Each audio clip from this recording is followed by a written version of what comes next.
Have you noticed feathers all over your chicken coop? Fewer eggs or none at all lately? Don't worry, we have too. All right, guys, it's October and our chickens are molting right now. Poor little guys. So what are we gonna do about this? Chicken molting can take anywhere from 8 to 12 weeks, which when they do it in the fall, it just seems like a horrible time of year to be molting because it's pretty chilly right now and they're a little bare. So I can imagine that they're a little chillier. So if we do a few things, we can help them through it and hopefully get their feathers back as quickly as possible. Oh, and welcome back to Garden and Grease. I'm Nikki, if we haven't met yet. On our channel, we talk about chickens, gardens, and we do preserving, pretty much anything that has to do with developing our backyard homestead. All right, let's get into it. I have right here about a half a bucket of dirt I dug out of the ground. It's leftover potting mix from an old pot. So about a half a bucket of some kind of dirt product. I got a little bit of sand left in here, so some playground sand. I'm gonna toss some in there. Let's see, I'll tell you how much I do after I do it. I'm just gonna put it all in there, and it looks about 3 cups of sand probably in there. I've got diatomaceous earth. You don't really want to breathe this in. It's a little bit windy right now though. So I literally just put like a cup. We'll call it a cup of diatomaceous earth in this bucket. And I've got some mint that we grew and we dried. All right, so what I'm making here and why I'm putting mint in anything to do with the chickens is we're making a dust bath. All right, I know that they dig up the dirt in their run and they dust bath in there just fine, but you know, they do kind of compact that soil down pretty good throughout the year.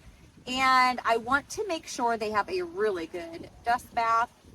One that will really get in between their feathers really good. The sand will help get in there, and the diatomaceous earth will help keep mites and parasites and things off of their skin and feathers. And the mint is strong smelling, and a lot of bugs don't like that. So I'm gonna crush a bunch of mint in there. Don't worry, we have more growing. I'll just dry some more. We use most of that. All right, now I'm gonna stir this up and I'm gonna put it in their favorite dust bath corner. I'll bring you along. Ugh.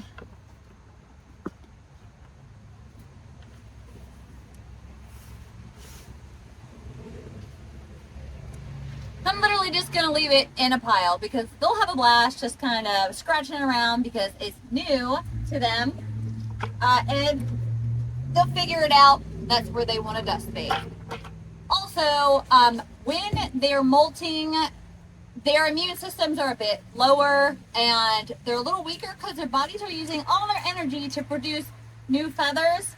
So we want to make sure that we do some other things to help them out, like all along anywhere that they perch, we're going to clean them off really good and into their actual coop. And I like to dust some diatomaceous earth all over any of their roosting bars or areas where they like to congregate regularly. Like some of these logs that we have sitting around. Okay, like I said, it's windy. Ugh.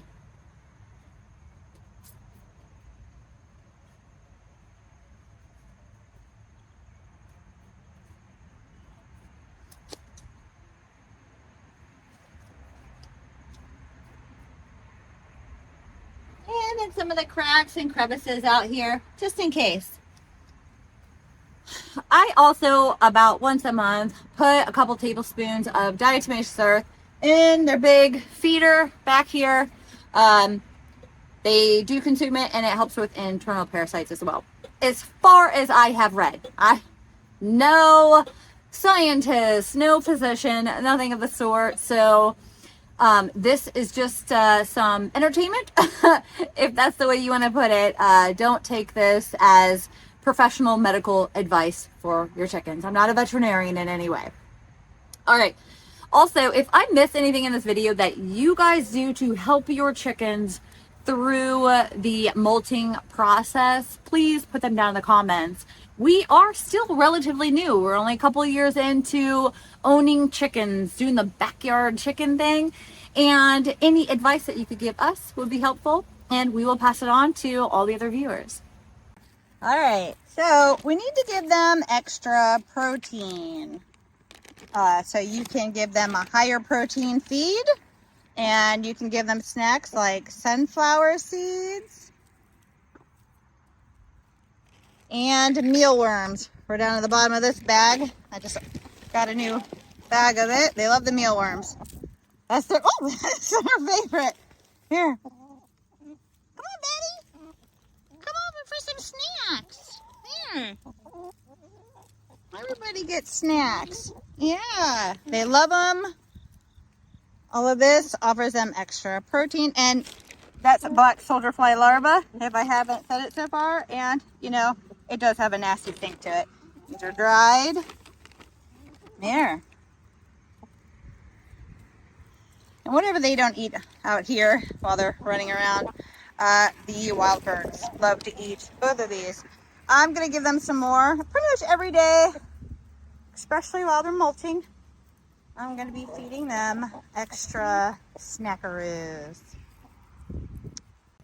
As for the higher protein feed, if you recall, when they're baby chicks, the chick feed actually has a higher percentage of protein in it. So if you have some of that still laying around, or get a smaller bag of it just to help them through this time. Oh, hey guys, don't forget to subscribe if you haven't already. It's free for you and priceless to us. Thank you. Okay, so before they actually started molting, we noticed egg laying production almost completely stop. The only eggs we're really getting right now, I believe, are from our new chickens, the baby sheeps. So they started laying about a month ago, and I think that's the only eggs we've really been getting. We only get 1 or 2 eggs a day now, and we have a total of 5 chickens. 2 new, and 4 of them are our original chickens. All right, the next big job, guys, is cleaning the coop and run. And I mean clean. We're gonna take all this out, clean all the feathers, just clean the roosting bars, clean everything super duper good, including the nesting boxes. And we're gonna end up doing it again by the time they're done molting because of all the feathers. But we wanna give them a really clean environment while they're going through this, because they are gonna be more susceptible to all kinds of parasites, pests, mites, everything. We are now molting. All right, guys, our coop is filled with feathers. Chicken face looks like this. One tail feather. I gotta go find Betty. Betty's up in the coop. She doesn't have any tail feathers. Oh, Betty's like, I'm cold. I'm missing a lot of my feathers on my booty. No tail feathers, really.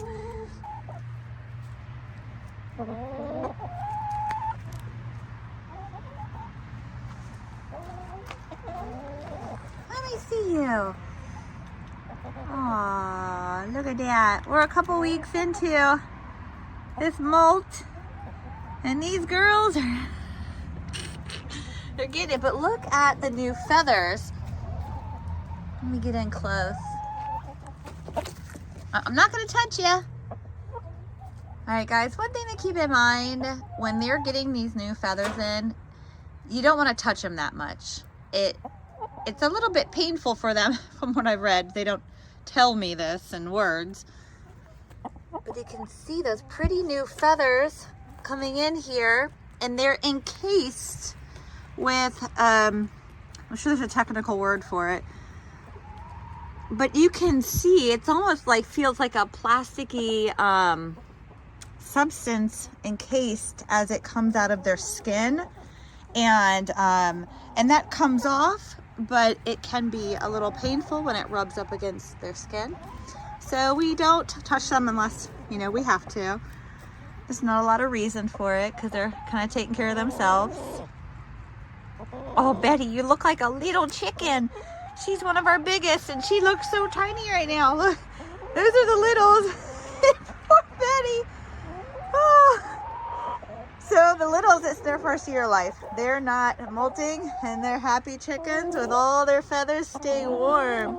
It's like 39, 40 degrees today.